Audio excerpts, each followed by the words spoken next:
We've got IDBI Bank and the management, Rakesh Sharma, the MD and CEO, joins in the show right now. Rakesh, hi, good morning. Good to have you on the show and congratulations. Seems like it's been an excellent quarter. The net profit is up fourfold. Let's first address the elephant in the room. We understand that you've made a total recovery on the Kingfisher Airlines account. Help us understand what's the math of it all. What was the interest portion which got reflected in the NII and what was shown as the other income? Yeah, thank you very much for the compliments. And I will like to convey that, yes, these are good results. But in future, the way the bank is going on and the turnaround has happened, we can recover, we can expect better results going forward. Now, coming to your that specific question, that Kingfisher, 700. Out of that, some part, because it was a total return of account, so some part went to the interest account and some part went to other income. So around 450 crore was in the interest and 278 crore was in the other income. Basically, what I want to say that we have been able to recover almost 140% of the principal. Still, some more recoveries are expected. So that way, the way we have provided for our NPAs and the provision coverage ratio is 97%. So similarly, when some other recoveries come, we can expect similar results in future also. Good to hear that. As I see in your earnings, your gross NPAs seem stable. Slippages as well have been lower sequentially. But help me understand, which segments do you think are still under stress and could be problematic going forward? Yeah, one thing I will like to mention, yes, the gross NPAs have slightly come down by almost 618 crore. But the percentage-wise, it looks, little bit, it has gone up sequentially because of the denominator factor.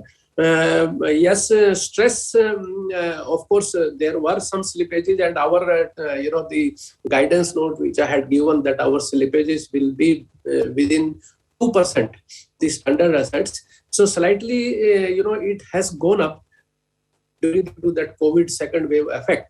So because apart from this slippages, some restructuring has also taken place. So net slippage, if we see, those accounts which have slipped and upgraded during the same quarter, the slippage percentage works out to almost 0.63%. So annualized, it will be 2.52. But going forward, I am quite hopeful that this with the lot of recoveries happening even in COVID situation, and hopefully we will be able to curtail our slippages within 2%, but not in any case beyond 2.5%. That is one thing. Now, second, as you say that which are the sectors? Yes, this particular quarter. Mainly, of course, the slippages have happened in corporate, mid-corporate and retail also. But more, I think, comparatively, it was more in retail. But still, as compared, to previous year, so these are under control. And if we see our collection efficiency ratio, more or less now it has stabilized to pre-COVID level. So last year also it was around 94% collection, and now 94% again we have been able to reach almost 94%. So I think in the coming quarters, the recovery position is expected to improve further, and hopefully we will be able to control the slippages in a much better way, and we will be able to restrict it within 2%.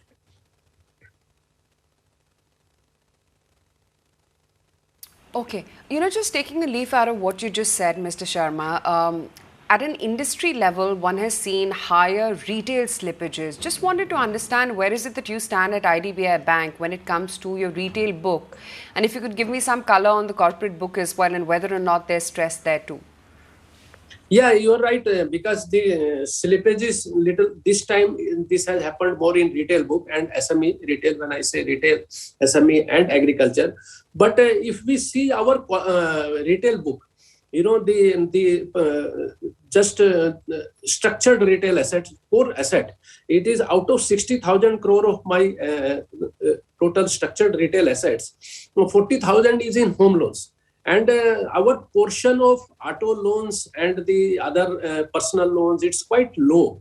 So that is why we do not expect that this same situation will happen, because these are all secured advances.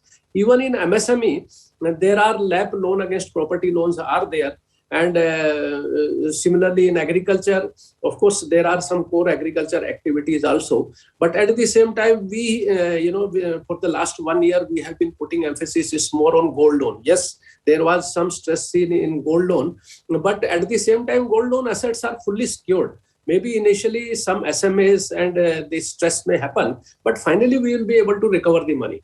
So that way, our retail portfolio is such that I don't think that the slippages in our portfolio will happen or will increase in the coming quarters.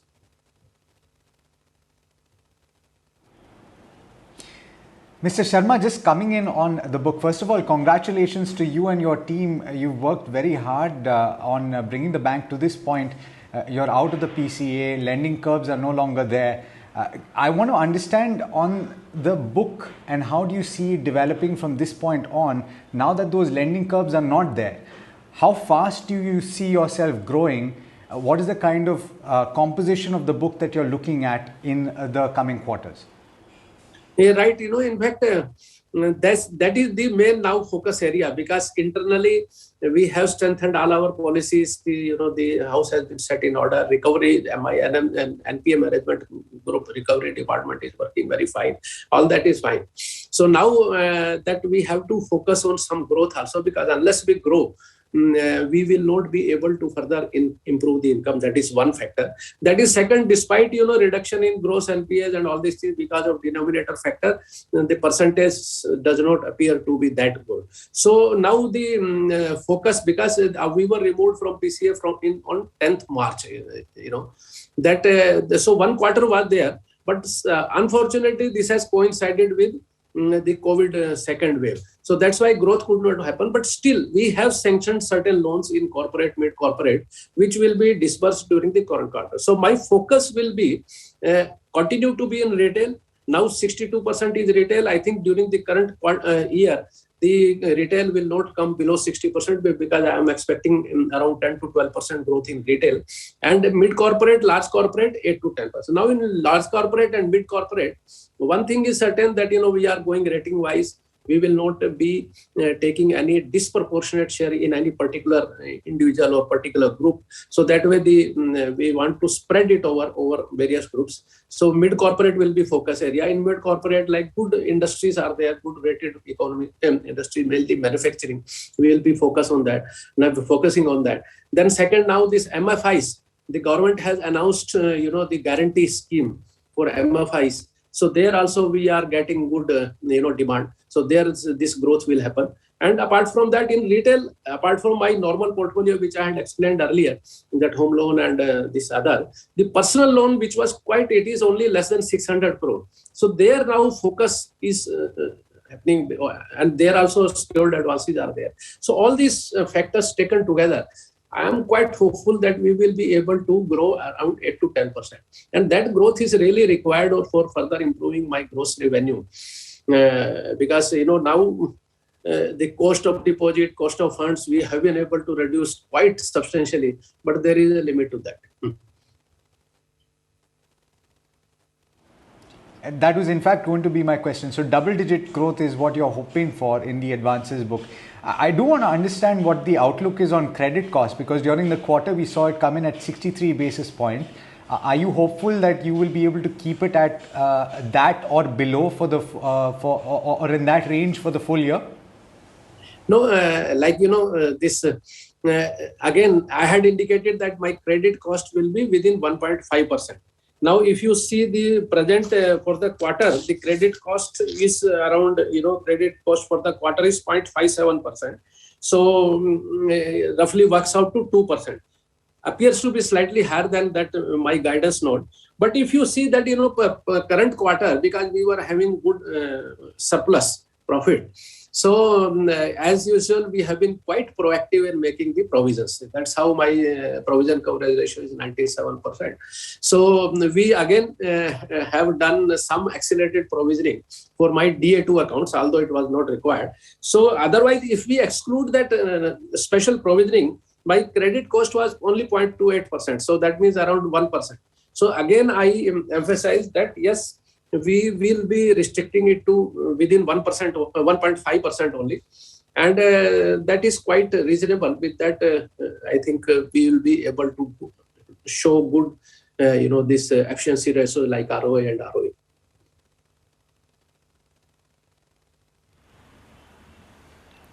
Sure.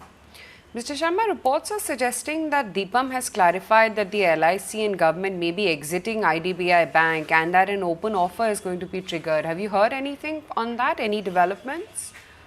No, yes, they have already, as you know, they had floated RFP for appointment of legal advisors and transaction advisors. Some offers have been received also. So they are examining. Ultimately, like last time also I said, now I maintain that my focus is on the performance, to improve the performance so that all stakeholders get the benefit.